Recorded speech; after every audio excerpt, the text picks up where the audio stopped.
5 floors above the WACA surface, here in the Lily Marsh stand, you'll find the Media Centre. Now here, journalists from all over the world, from television, newspaper, radio, magazines, even the online news agencies have gathered together for the Vodafone Ashes Test. And co-editor of the season guide, Philip Pope, he knows them all.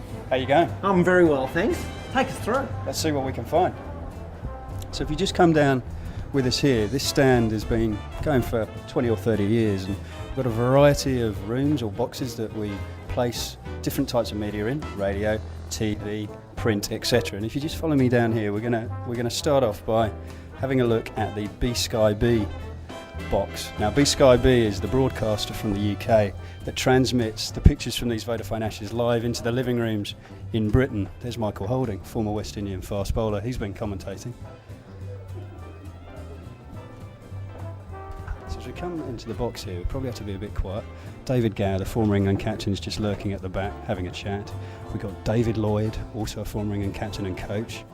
And if I just bring in here, you can see some of the legends of English cricket. So Ian Botham is seated in the middle. We've got Mike Atherton to the left, and Nasser Hussain just watching England trying to get these wickets as Australia pile on the runs in the afternoon session here at the WACA. So that's the B Sky B operation. And as you can see, it's very serious, it's very quiet. It's a bit like a library in there today, isn't it? So let's come down the alleyway and I'll show you some more rooms. Got some written colleagues here from the Sunday Times and the Guardian. And this is one of our overflow boxes. So we've got about 100 media in the ground, mostly over by mid-wicket. We might capture a bit of that later, but in here there are quite a few TV journalists. There's Ian Chappell, he's just come off a stint with Channel 9. And we've got some of our colleagues from the UK and around the world who are writing online. They're writing for newspapers. We've got some B Sky B news crews down the front here, and this is the BBC news operation over in the corner.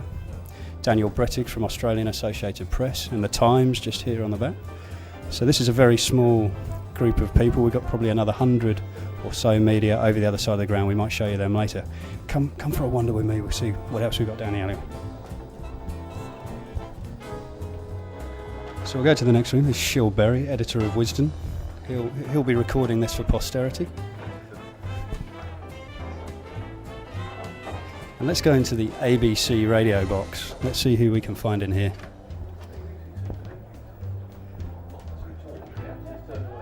So here we are at the back of the ABC radio box, and Jonathan Agnew from the BBC is commentating at the moment with Jeff Henry Lawson, former Australian fast bowler. Glenn Mitchell at the back doing his homework before he goes on to broadcast.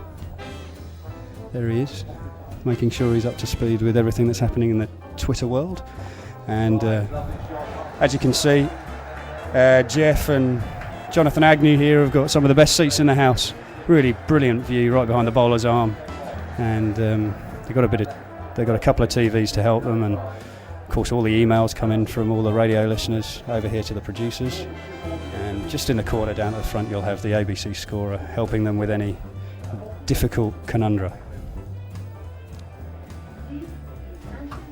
Let's move on to the next room, see who we got there. Now, I probably won't do much speaking in the next room. It's the Channel 9 commentary box. So in the box today we've got Adam Gilchrist, Mark Taylor, Ian Healy, Shane Warne, Michael Slater, Tony Gregg, all the big names that you would expect to see on the television during this Vodafone Ashes series. At the back of the box you'll see the producers. Brad McNamara used to bowl for New South Wales in the age of Steve Waugh. So we'll go in there, we'll be very quiet, and you'll recognise everybody, I'm sure.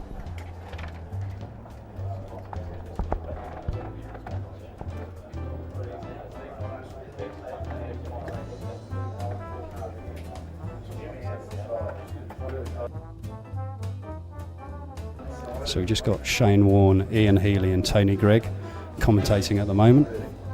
Matthew Hayden's at the back of the box as well.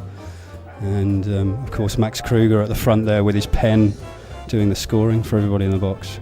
Mark Nicholas is waiting to go on in a few moments. Debonair, relaxed, looking forward to his next stint. Rob Shylock, he's the genius who invented or helped invent what has now become known as Hawkeye, but Eagle Eye now, and he's really the technical technical expert of the operation. So anyway, we'll probably leave these gentlemen to it. So there we go. We were in the inner sanctum of Channel 9 Sport there, and we just moved down the hallway. We've got, for an Ashes series, you've obviously got a lot of media, and one of the broadcasters from overseas is the BBC. We just poke our head in here. This is where the cricket show at lunchtime happens in Channel 9. It's one of the technicians sending his text messages at the moment, but usually that would be Simon O'Donnell. And we just quietly move into the back of the... This is called Test Match Special. This is the BBC radio operation. You'll notice our own Jim Maxwell is commentating at the moment with Michael Vaughan, the former England cricket captain. The producer is Adam Mountford. It's Christopher Martin Jenkins, one of the doyens of cricket broadcasting over the last few decades. Simon Hughes, the former Middlesex all-rounder who commentates and writes for the Telegraph. He's here as well. So Michael Vaughan will be explaining to the listeners back in England it's probably the middle of the night. So he'll just be explaining to them what they need to do to get back in this game.